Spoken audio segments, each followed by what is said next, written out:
brothers and our beloved sisters. So much is going on in this world around us. My God, welcome once again, brothers and sisters, to Blackmen Declare. I'm the Godfather Mike Side in the virtual studio. With me this evening is Cyber Key and my brother, the Peacemaker. Brothers, there's a lot going on right now, and just before we came on this evening, I understand that Israel had fired something over the bow over to Qatar and blown up some supposedly Hamas headquarters, or where some leaders was hanging out over there. And we know the United States have a base over there, and my goodness, that's going to stir up some stuff. And I don't know what Netanyahu is doing, but wow. But as we get started tonight, we welcome you once again. It's just so much is going on, so much chaos around this world. And once again, it's right in line with this bipolar narrative that we've been speaking of. And you see it once again when you hear Netanyahu come on and speaking about how they've been challenged and how they're not being given an opportunity to do this or do that. Yet in reality, as I was hearing the brother share just today, that he's probably the most dangerous, deadliest, Israel leader ever. And not only Israel leader, but he even put him up there with the class of those guys that were back there during the days of Hitler and Mussolini and so many others. So, brothers, when we see what's going on around this world, especially in this Zionist piece, where we know that there are those that ever since 1948 have this erroneous conclusion that Israel happened to be the Israel of the Bible, and we know that's not the case. So we don't want to dig too deep in that piece of our dialogue tonight. But I thought we just come together and talk about some of these current affairs going on both right here in America and around the world.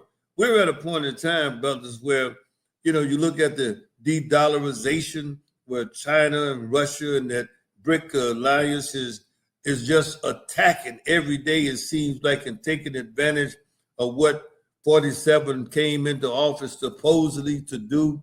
And the dollar and its glamour is losing every day, each passing day. And we have a leader every day coming on saying, oh, how prices are falling, this is falling, that is falling. We hear also that in reality, the jobs reports that we've been hearing, even though the last 12 months has been overstated. And so I just like to just have some conversations tonight, brothers. Feel like we was kicking around in one of your man caves, just chatting and look, just talking. So we're just going to open it up just for some open dialogue. We haven't had a chance to do that for a minute. I know we all been very busy. But Cyber, what's happening in your world, man? I know you've been out there. You've been traveling out of the country. You've been back in the country, traveling over in these highways and byways. And Peacemaker also want to come to you and see what's going on in your world. But Cyber, we'll start with you, man. What's happening, and what do you see going on, man? Is there anything we should be paying attention to from your perspective? Peace to my brothers, my colleagues in this fight for true freedom, justice, and equality. Great to be back on this episode 39 of Blackmen Declare. The most important thing to me that I'm looking at right now is that the play for Africa. Studies show that 60% of the entire continent is below the age of 25. That is a huge, huge number. You have these countries that are fighting for a say what's happening in Africa. So you see the Chinese, they're making major moves in Africa. They even recently said that they were going to build a national museum of Africa for Africa in China. That's saying something like, hey, we're going to treat you as equals. You're going to give us something. We're going to give you something. We're going to help you build infrastructure. We're going to do all of this. That remains to be seen whether they actually hold true and do treat Africa for as as equals. But my thing is, like, we as Black Americans have to be doing more as it relates to our rights, our say, and what's going to happen to Africa in this next, few decades. And then you have the U.S. trying to put their hands in, but the U.S. is making critical mistakes because the Africans see how they treat the African so-called African Americans or Black Americans here. So they come with it's a stigmatism already being attached to America when they enter the continent, even though they can use their military might to get some of the leaders to do what they want to do. But these young folks in Africa, they have a different mindset. And there's always no balance when you have 60% under 25. I mean, there's not enough leaders, not enough elders in the population to give a roadmap on how they should be conducting things. And so these next few decades in Africa, man, I'm hoping that more and more African Americans find their way to the continent, learn how to do business, not the American way, because it doesn't work. You have to learn how to do business the way that they conduct business, and you have to have people that's on the ground to help you maneuver through some of that stuff. So that's my major take for this week. That's pretty heavy, brother, especially when you think about the fact that in many of those African nations, the average lifespan is not what we see in, some of these westernized countries. But that's also been increasing in recent years as well. I don't have that latest number, but while it's in the major cities in some of those countries, i.e., Nigeria maybe or Lagos, you see that lifespan not being the same in Western areas. While in other nations, you do see that their lifespan increasing as well as more modernized, industrialized facilities begin to be implemented. Beautiful subject matter, my brother. Beautiful data. That I was not aware of that 60%, 25 and under. That's a powerful data point right there. Peacemaker, what's going on in your world, brother? Well, greetings to our sisters and to our brothers of Blackmen Declare. A little closer here to the nation's capital, we have a president who is still trying to, I think, practice martial law, where he is now have instructed different agencies who have a police force to go out into the streets of Washington, D.C., and then start arresting people, start making sure that people are in a curfew is protected, and just trying to, I guess, set up what I would say he hasn't called it martial law, but if it looks like a duck and it quacks like a duck, it's a duck. And now with the fact that you have a mayor, Mayor Bowser, who really has conceded to a lot of the requests that the president has made. At one time, she would vehemently fight back and hold her stance.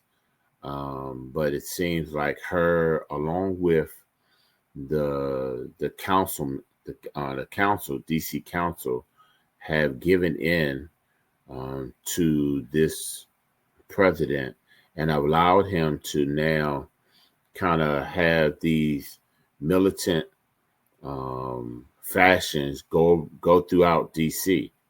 Now, the interesting part is they're not going into what we would call the hood. They're kind of staying in heavily populated areas where you have a lot of immigrants, but they're not going into heavily populated areas where you will have crime. And right up the road, less than an hour away, you have the city of Baltimore, where now you have a Governor Wes Moore, who constantly is saying he is the one who controls the National Guard, and only he has the authority to allow the National Guard to go out into the streets. And so the president has now focused some of his eyes towards him, to denounce him, to say that he's not credible, he is not presidential. And Governor Westmore had a great response and said, it seems like he's more interested in my future than the current presentation or the current status of the nation. So I see this as a precursor to him going to other urban areas. He's already mentioned that he wants to go to other cities and which are heavily populated by African Americans and try to do the same. The only thing is he is only allowed by law for a 30-day to allow the National Guard and others to go into any city. If he wants to keep them there, beyond then, he has to go to Congress and get them to allow that to happen. So it's interesting to see what he's doing and how is he going to continue to extend this play of a precursor for martial law. That's a very astute observation, brother. I could not disagree. I mean, I couldn't agree with you more, because I would agree. It's practicing. If you want to practice something, you find first an isolated area and think about it. I mean, the mayor of D.C. really has no power. Let's be real. I don't want to be, ugly, but what power does she really have? And D.C.'s not a state. And every time the Democrats come into power, everybody think, they're going to now get some sovereignty. It never happens. They come up with some reason, some excuse. And the same thing holds true now. So in reality, she may be making those concessions because she's got some kind of deals going on since 47 supposedly say he's a deal maker. Maybe she's getting something, some parks, some swimming pools, something in the deal that's going to make it better, because he also likes to be patted on the back about what a great, philanthropist he is, and so on and so forth. So maybe something is going on that the public just does not know about. I'm hopeful that's the case. But really on a deeper level, I think you're right on the money. Because if you go and you look at doing something in a Chicago, doing something in a Baltimore, you're not going to get into any war. Think about how crazy that would look. You send in the National Guards or some military personnel. Who gonna fight? They gonna fight each other? That's not gonna happen. Most major cities have a shortage of police officers, so they're not gonna fight anybody. So unless you had alignment, see, it would make sense to me if he was going to go into one of these larger areas where there's a small percentage of African Americans, right? Or if he was going to go into these areas, like you say, where there's a preponderance of African Americans, where you doing down and you got half of the neighborhood deploying squatter rights and all of that kind of stuff. But when you're on the fringes and now you actually looking for a reason to arrest somebody, somebody going up, they rolling through a stop sign. Did that really cause any harm on society? I mean, and I remember, if I'm not mistaken, DC is even a recreational cannabis city. So what are you going to do? You're going to find somebody, maybe they smell like they've been smoking cannabis, and you're going to arrest them because you say they were smoking in public, but you really have no proof. It's almost like what I just heard about in the city of Atlanta, that now they're having the police officers that there are cameras that are on their person. They're going to be engaged anytime there's a siren, anytime a gun is pulled, because a lot of those officers have been hiding some of their actions so that they can be favorable when reviewed by others. And so now the way this ordinance is reading in the ATL, at least this is my understanding, they won't even see their film until after they write their report. And so that's one way they're trying to do something. And see, that's another piece. Do they have body cams? Or you can come back, maybe you know the answer to this, Cyber. I don't know. Do they have body cams on those National Guards? I mean, is that technology that they have been given as well? But then you can maybe answer that when you come back, Peacemaker. But I don't know the answer to that. But I would think that if you have these major areas where now they're putting in place those kind of safeguards, then I can see where there could be an improvement. But bottom line, I think you're right on it, that they're practicing how to implement, and they're getting the majority population, getting their minds ready. So 47 come back and say, I need to do this. Think about, you're using an act right now when you're thinking about deportation of people that goes all the way back to 17 something. Come on, National, what is it, Alien, whatever, Emergency Act. Makes no sense. Cyber, what's the technology? I remember the brothers that was in Memphis, man, beating up that brother. I mean, and they forgot that they were on camera. And I know that, you have some expertise in this area. Does the general public, do they really have an understanding of how much surveillance is going on around them each and every day? To answer your questions succinctly, no, I don't think the average American have no idea of the surveillance that is happening.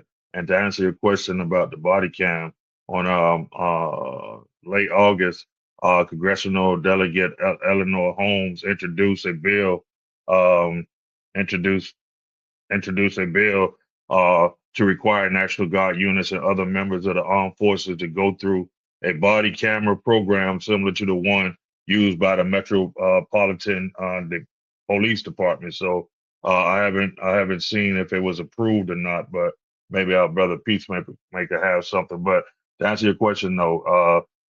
Eric Snowden tried to warn Americans years ago, and I think to some degree, a lot of Americans, it was too high level. It was over their heads. So I believe that's how the government got away with all of the stuff that the NSA is doing.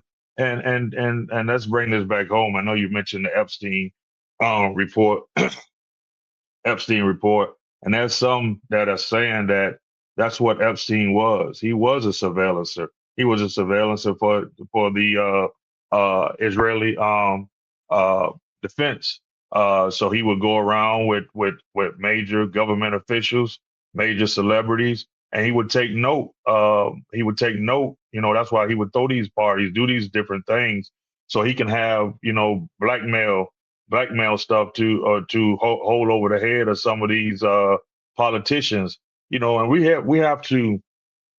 I think if I have to say one weakness that we have, especially as Black Americans, I'm always going to keep it to us. I think we watch a lot of movies, watch a lot of TVs, and we think this stuff is far fetched on how surveillance works. As I mentioned to several brothers once before, they put it right in front of your face. They have a series that's completed now called The Americans, and it took place in the Cold War.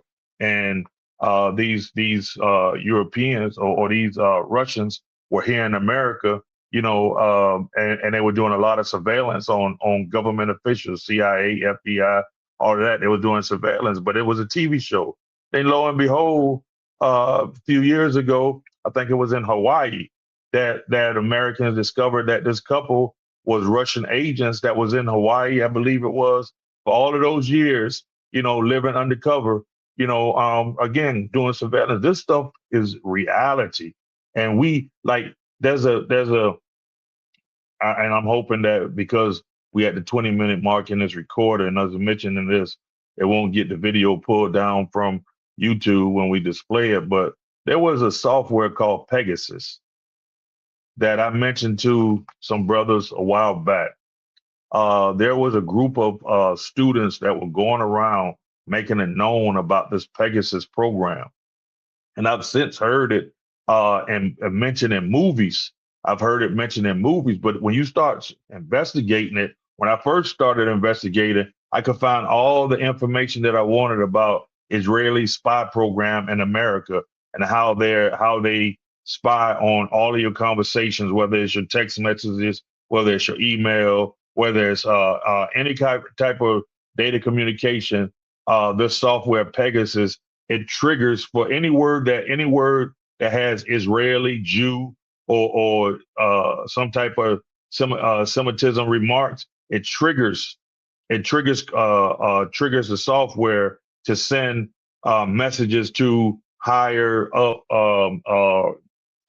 Israeli forces, just so they can begin to monitor why is this person talking about some Jews? Why are they talking about saying anti Semitic remarks in emails or in text messages or whatever? And now it's hard to find that information on the internet. They have completely tried to scrub it off so people will not be aware of this program called Pegasus. So now it's like a ghost. Now it's like when you talk about it, you just state and stuff, you don't know what you're talking about. That's what people are saying. But this thing is real. This thing is real, and the surveillance of Americans is real. And we have to pay attention to it. We so busy caught up in the Young Thug, what's happening on Young Thug. But just look how they just released his phone call. But we can't get nobody to release the Epstein files. We can't get nobody to release his name is Jeffrey 2. Young Thug's name is Jeffrey 2. Somebody said they released the wrong Jeffrey files. They went digging and released that Jeffrey, the Young Thug. We wanted the Jeffrey Epstein files, So this is what we're dealing with in America. So they pulled the wrong file, the Jeffrey. They pulled the Jeffrey, but the wrong last name. That's some good stuff right there, though. That's like the paperclip. You want to check that one out, the paperclip. I mean, all of these code names coming up, and I'll tell you what was funny, man. Well, it wasn't funny. I take that back. It was interesting. I'll use a different term. In some of what they shared just today, Billy Bob was in there. Billy Clinton. His name was up in there. Trump's name was up. A whole bunch of folks was up in there. And so it's like they said, well, this does not mean they were into pedophilia activity. But remember, brothers, we mentioned this early on when we began this series about how Thomas Jefferson was into some pedophilia himself way back in the day. And we already discussed how pedophilia activity took place back in the day with our ancestors when they were being violated, both, from a vaginal and from a sodomy perspective, both the men and the women. And some believe that's how the spirit got released into the spiritual DNA, especially some of our male ancestors. And so when you start thinking about this stuff, man, surveillance was part of that as well. Because we remember reading in Bound and Wedlock, our sisters learned how to create some manipulative activities by virtue of those pedophiles way back in the day. And so I'm not saying everybody's on that list either. We just researchers. Let's take this up front. I mean, Cyber, Key, the Peacemaker, myself, we just researchers. This is information that we have read, that we have researched, and most of you see it on the evening news, morning news during the day, but you perhaps don't look at it as a researcher.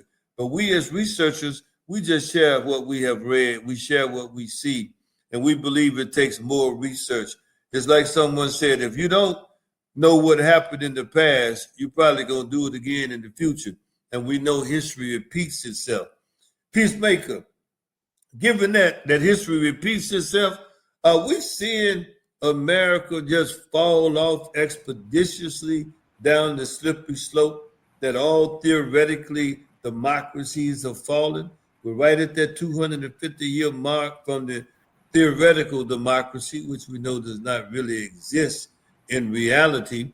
But are we there, given all of the things that we see going on in the world today? Can this hegemon called the United States of America, what some people call this imperialist state, can it continue to operate as a bully around the world? Or has something changed, that something may be called the BRICS, that makes that impossible to carry forth in the future? What's your thoughts on it? Yeah, I think that we will not be able to carry on. The first thing I thought about was the BRICS with Great Britain and you talk about these other countries who are now saying, okay, America, it's time out for you to be the big ruler. It's time out for you. Your dollar bill is not the strongest bill. We understand that, yes, you've had great influence and you've had a great reign, but now it's time for somebody else to take over. And we're no longer going to follow your rules, but you're going to follow our rules. So, and I think with all the other countries coming into an agreement with against America, I don't see how America can stand. When you think about other great rulers or other great empires, when the people came against the empire, that's when the empire fell. When other countries came and collaboratively formed a much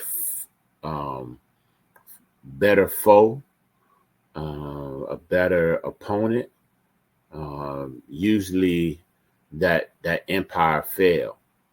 So I think with America is the next empire to fall. Well, I think you're right on. I couldn't argue against that position, against that point, because when we look at the whole concept of hegemon and hegemonic activity, meaning this total dominance in what's called the West by many, is seen as day. And we know that it had a great run. It had a great run.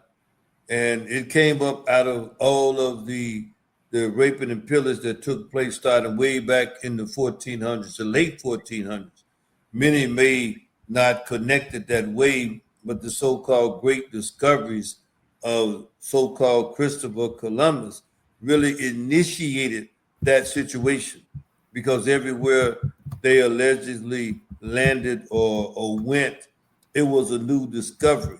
And based on that new discovery, it was claimed by some of those nations from the West, some of those nations who actually then were east of America, but that's how they're referred to today, as being from the West, because they're west of Eastern Europe and those nations that make up other mindsets and thought processes. When you think about BRICS, Brazil, Russia, India, China, South Africa, Saudi Arabia, and a host of other nations that now comprise that BRIC coalition, they now they surpass NATO in terms of total human population. They surpass NATO in terms of army and nuclear capabilities. I mean, Russia alone it has passed the United States in that regard. And so BRICS has become a formidable competitor.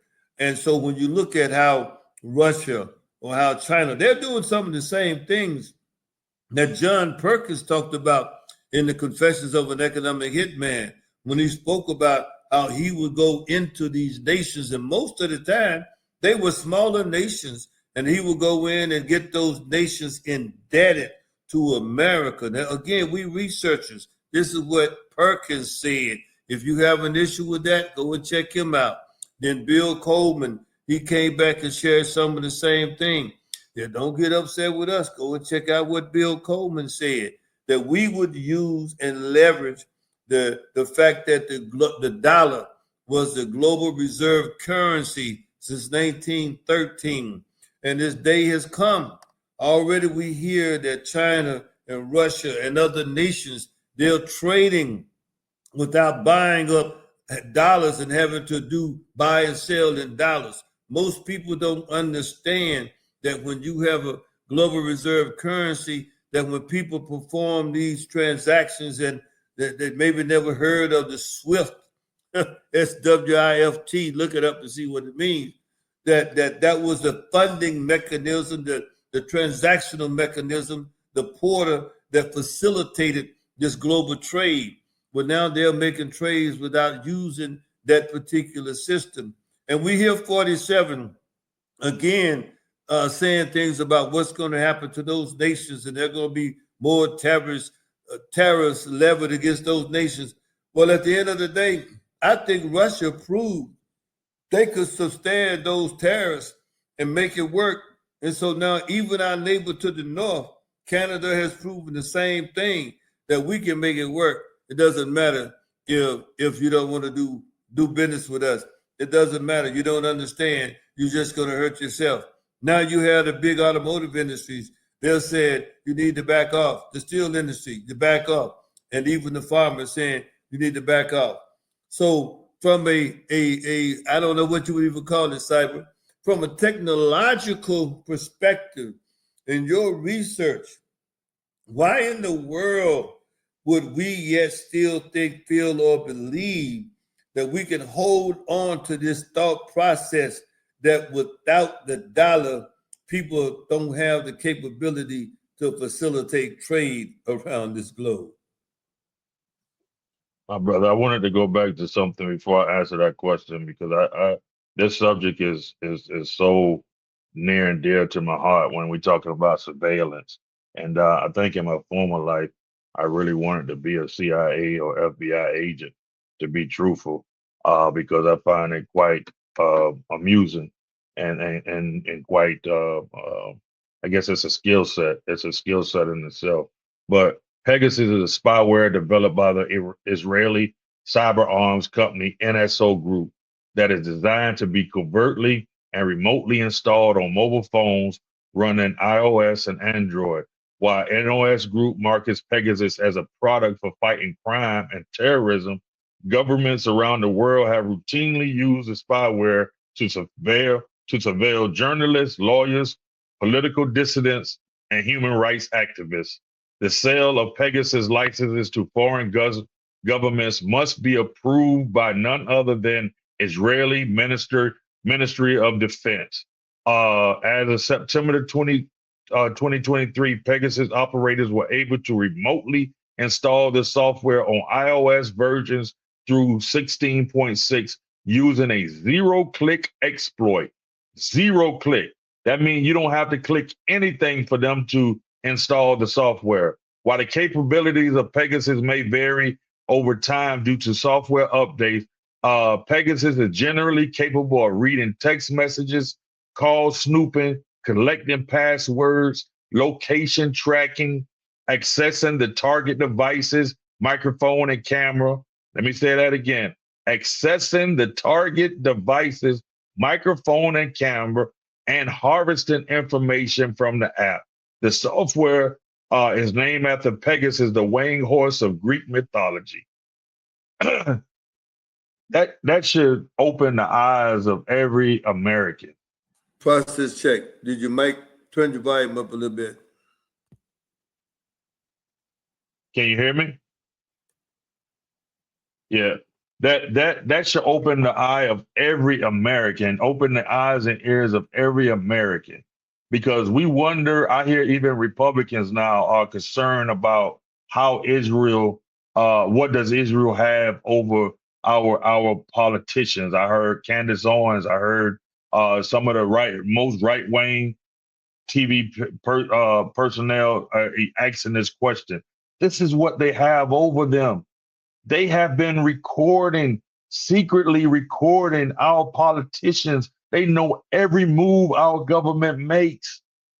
They know every move. So once they know that move, they can hold that over them. So you wonder why we do everything we can for them, even when we know that they are wrong. We know it, and we would still do it because they have this information hanging over our heads. Now that would scare some folks right there if they really knew it and understood it. That everything, and we already know. You mentioned Eric Snowden, that he told us every conversation, every text, every whatever, not real time, but it's being recorded. And so if you had to go back and that's why we hear sometimes we see these shows on TV, wonder how did they figure that out? Well, he already told us. They recorded everything. He already told us every text. It's like the brother I'm gonna digress for a moment sidebar. Remember the brother in Detroit? There was the mayor. He said, Kwame. Yeah, Kwame said, Kilpatrick. Kilpatrick. Man, I ain't had no Texas with that lady. 14,000. That's a big time lie right there. Not 14, not 140, not 14,000, man. And you just said something so deep, brother. You don't even have to click a button, click nothing. Man, that's whew. Again, it goes back to those same folks that think they ain't being recorded when they do something and they are being recorded. But that other piece, though, bro, the second part of that question, that comment, you wanna make it a comment on that? You Cyber. If you, but that was so powerful, babe. But I kind of lost I track. totally forgot. Yeah, I forgot your actual question. Your question, man. I apologize, but we freelancing, as they say. We freelancing today. So we'll what would you chat about, Peacemaker?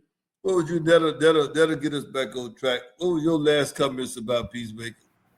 No, just the fact of, again, when we're looking at the society and we're looking at what these empires falling, or the potential empire of America falling, and I greatly appreciate the discussion that we are having, because what we've been dealing with in the last several weeks is dealing with the hypocrisy of America. It was supposed to be this, but now here we are centuries later, and it's almost a polar opposite of what it was supposed to be. So then in itself, it cannot stand and it cannot continue to go forth and being a nation. I don't want to say a great nation, because we got somebody who said he wants to make America great again. And I'm saying to myself, when was America great? Was America great when all of these black inventors were doing inventing stuff, or when they would take products and make it better? Was it better when we had Native Americans that was all over this country and they were the ones who was the more populated? Or is it great again, or was it great when we had civil rights? I love America. Don't want to be nowhere else. But that adjective, great again, that rubs me the wrong way. Well, brother, I'm gonna tell you, I think we're looking at it the wrong way, man. We should really love MAGA. It should be make America make Africa great again. Make Africa great again. That's another way to look at MAGA. Make Africa great again, because Africa was great. Africa is where they stole all of the birthrights. You know the story of the birthright steal. I mean, that's in the flesh, an example of where the birthrights were stolen, because we are the peacemakers. We are the true sons of God, right? So now when you think about stealing some food, some partridge, and all of that from a nation, when you think about the African diaspora, right? When you think about, wanting to come back together, that thing inside you that always had you conflicted, where you thought, felt, and believed, man, it can't be the way that they keep on telling me. It got to be something different. I just can't feel it. I can't believe it that way. And when I really began to see it and understand it was when I moved from the South to the North. And all of a sudden, I found myself in the classrooms with the Europeans. And I felt like it was something inside of me that just rose up every time. And I was able to compete and able to do so magnificently. And I'm like, what in the world? And being hearing all around that we don't supposed to be able to have this capability. Make Africa great again. We're going to have some t-shirts with that later on down the road, our brothers and sisters, but we're going to have we'll make them blue. They won't be red. They'll be blue, or they may be tricolored.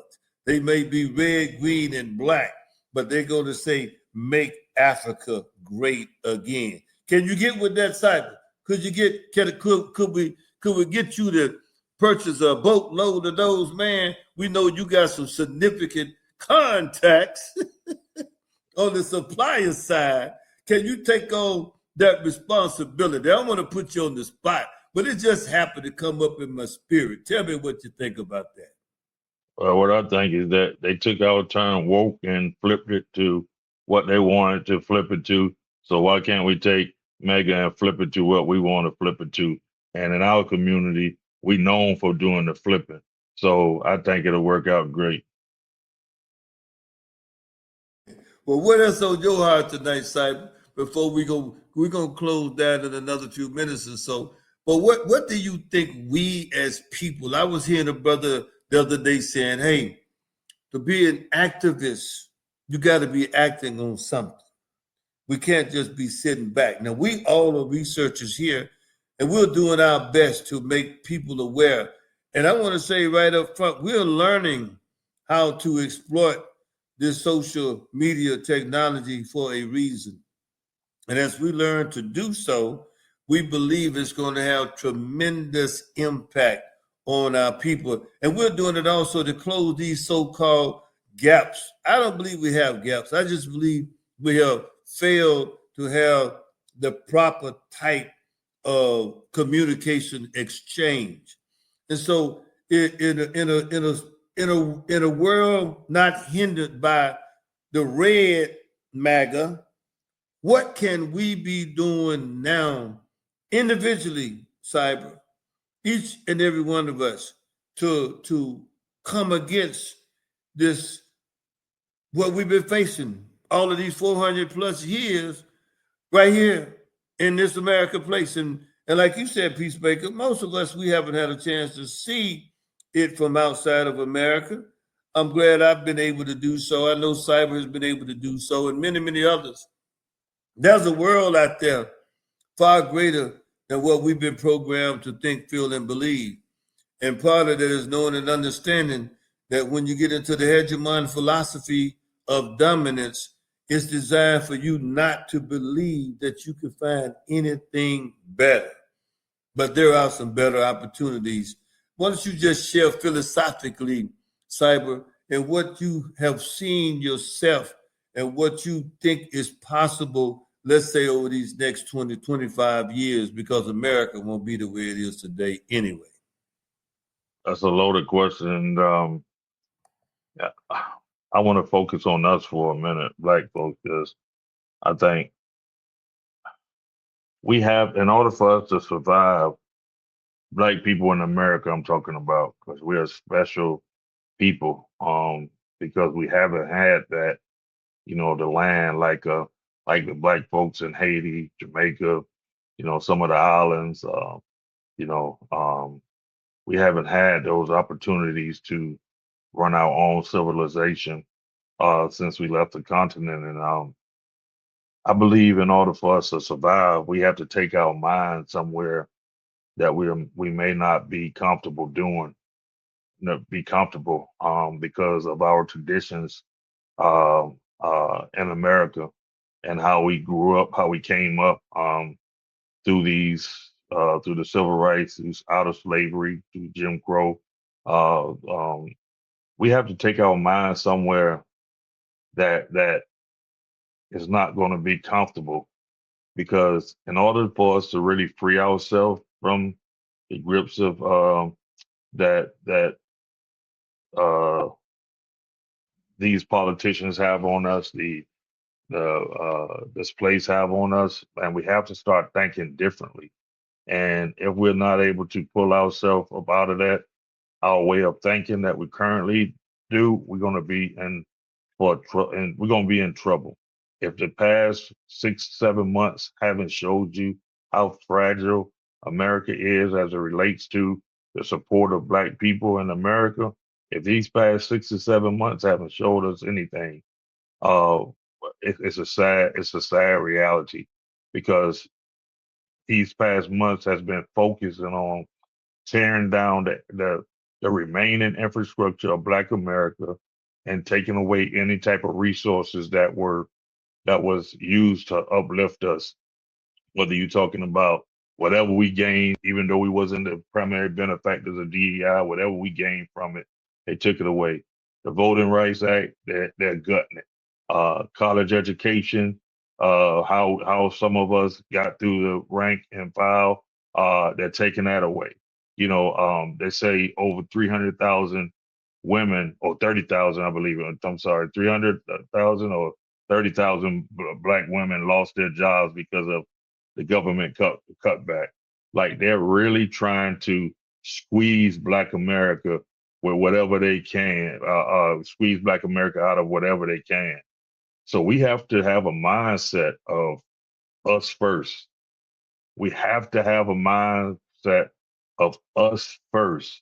And if we can't have that mindset, we're going to get sucked in and chewed up and spit out by this American machine. That's powerful, bro. Now, you know what it made me think of? Just the other day, 47 was speaking about Tim Scott. You know, the same Tim Scott that when asked about 47, so you must really hate Nikki Haley because she nominated you to become a senator, and yet you are endorsing me. And he said, "Oh, I love both of you." Well, in his cabinet meeting, he was supposedly trying to give some kudos to Tim Scott and said, "Oh, once again, big time lie. We did more for people with the opportunity zones, but Tim, he led that, and we did so much for them." And it reminded me of when we'd heard when 47, he was vying to be 45 then, had come to, I think he went to Atlanta, and he had some brothers that had benefited from some loans to come up and talk about how they were so appreciative. And at that time, I was trying to share with the brothers, and even most recently, that when you have been had on your mind to run for president for 36 years, you're going to do your best to build uh, uh, a record of doing something for people. So you're going to say, well, in 1980, I did this, in 1985, and 19. So you could have a track record where you would appear to be non-racial, where you would appear to be just an objective person, right? And you may even have a PR person to help you find out the right people to plant those seeds. And so that's what 47 did. And even most recently, when you hear these people that were pardoned and how they come out and say, "Oh, he's just such a this and this," and he now, however, the Europeans that know him most closely, That ain't what they say. They say, oh, he's a racist. Oh, he's a bigot. Oh, he's this. And all he did was played on the people. Now, I'm more going to believe in his friends versus believe a few, forgive me for saying this, but it was a word that one of our illustrious ancestors, you could say, a handkerchief head Negro, all of a sudden want to say he's a great, liberator. Just like Lincoln was not a liberator, he's not a liberator. And yet everything he touched, he wanted to say, that's the best thing that ever happened for you black folks. And that's what he put that word in there, you black folks. As Neely Fuller would say, that's another indicator right there when he said you. That's a separation. When you use that term, you black people. That's all you need to know. You got to just know the linguistics and how nomenclature and we'll close maybe on these thoughts. Think about this. The use of the word terrorist. It's a shame of what we heard about the Charlotte situation just the other day, maybe this week, when the brother apparently, stabbed a young lady from the Ukraine. That's a shame. Nobody wants to support such activity, right? But at the same time, there was 3 black female students that were killed. They never described that person who was a European as a terrorist. They never described them as a monster. They didn't use those types of adjectives. Our ending question is this. Why is it that when it comes to people, black people, that is something where one has a mental problem, they're crazy, that they'll yet, even though they're crazy, they'll label a terrorist. They'll later label a savage. The same way that was done with some of the indigenous when the Europeans came over here. Do we see the language and how the language is used to program, to dehumanize? Because once you dehumanize our people, then all bets are off for any kind of protection. What's your thoughts on that? I think, as you said, and as I mentioned before, when the people get tired and fed up, they will eventually rise against an empire. We look at other empires. We look at where America was supposed to be formed out of. It came from those people who were tired of the monarchy, of royalty, of Great Britain and in England, and they said, we're going over to America and start our own thing. It's a similar situation. If you see people being mistreated, then someone will rise up and say, we got to go and take this land back or take it over, or we need to go somewhere else. Again, and I mentioned this, I think, a week or two ago, that I think it would be beneficial for us to go back and start forming these land trusts where we can create our black towns, where we can go to parts of Iowa and Texas. And I know some people might not want to go to Iowa or Wyoming or anywhere like that, but I just think that wherever we decide to go, and it doesn't have to be one place. What I've come to learn is that because we are so various, we might need to have various cities, various towns where we support each other, where we look out for each other, and it's all about Afro-Americans. Oh, I would agree with you, brother. I came up out of that kind of situation, and I think Cyber did as well back in the day. And I think that's a positive thing when you're around black folks. You have issues. Don't get it twisted now. Let's not create no fairy tales. But the confidence in yourself, the confidence in your people is there. And you it does something to you. It's very difficult to explain. Is that sometimes in many ways, and it's gonna seem like it's contradictory, but it's not. When we were being forced to deal with the realities of segregation and bigotry, and I know some people are not going to like what I'm saying, it forced us to depend on ourselves. And it forced us to learn how to get along. And maybe in another episode, we'll chat about, what happened. But suffice it to say that most democracies destroy themselves from within. It's not an external situation all the time.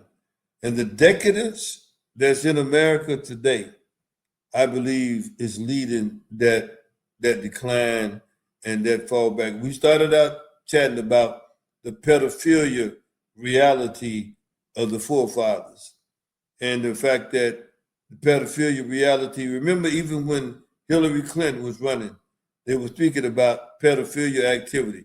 So now you mentioned if you quack like a duck, walk like a duck, sound like a duck, this is a duck.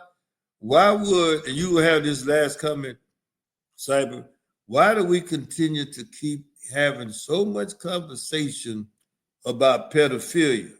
Would you have all of this conversation about pedophilia if it was not real? I think it's real. And I do believe that there are elitists, those people, just like it was back in the day, that have decadent, debaucherous, lasciviousness mindsets and they cannot get their jollies off unless they feel they are having something that's like a virgin. It's like one of these victims said last week when she turned 17, she was not invited over anymore. And when she asked why not, they told her you was too old. Come on, Cyber. What's your closing comments or whatever you want to chat about? Come on. Yeah, that subject there, man. I think it's you have to thank this country, and along with other countries as well. But it just became illegal for men to marry women, under the age, because we're talking about as recent as I can remember, like what I think the '60s, people were marrying, men that was in their 30s and 40s was marrying girls that were 15, 16 years old. So we can't act like this is something new. Like this has been happening. And I think that American society just hasn't caught up with the rule changes.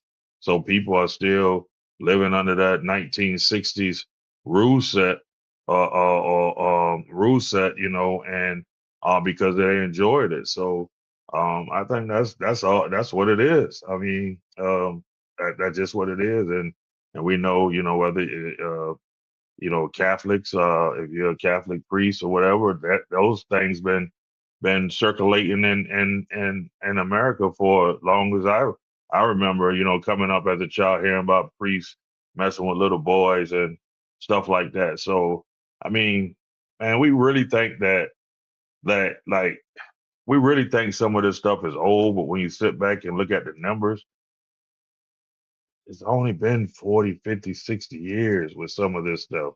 That's not a long time. That's not a long time. Well, we want you all to like that button, hit that like button down there, become a subscription member, subscriber, share this with someone else.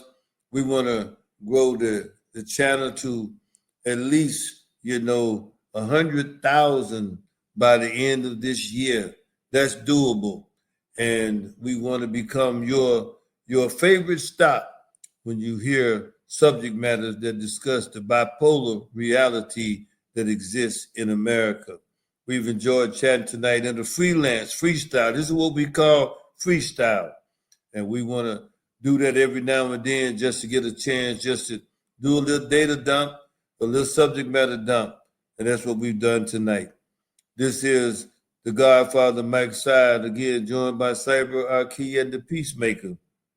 Saying until we come together again next time, go out, have those conversations, have your debate, get into discussion, but always do it in peace and love. God bless.